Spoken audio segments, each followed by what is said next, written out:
大家好啊，又係我還原妹，等我同大家講下點樣正確咁樣飲用還原水啦。使用可靠嘅電解水機，確保設備有效可以過濾水中嘅雜質、重金屬同埋氯氣，還原水就係一個好好嘅選擇啦。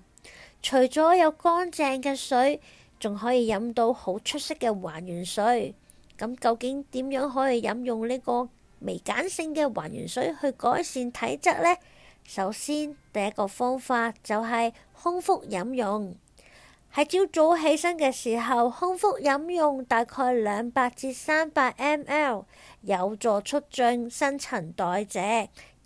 而喺餐前30分鐘更可以幫助消化。喺日常飲用量方面，一般建議每天飲用1.5至到2升，分多次少量飲用，唔好一次過量咁樣飲啊，會干擾胃酸功能㗎。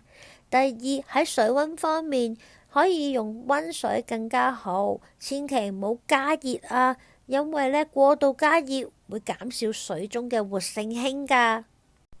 另外，亦都可以根據 pH 值調整用途。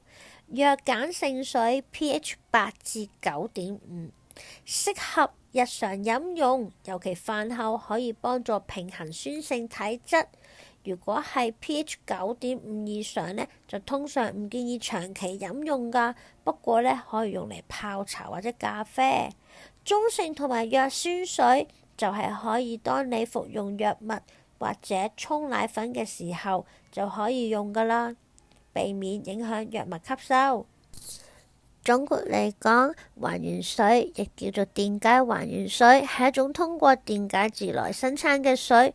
佢特點係含有豐富嘅活性氫，有效咁樣增強抗氧化功效，並且帶有負數嘅氧化還原電位。無論日常飲用或者清潔，加埋烹調，都係可以用嘅水嚟㗎，健康又方便。希望大家都可以慢慢享受還原水嘅好處啦。下次我還原妹又再同大家見面啦。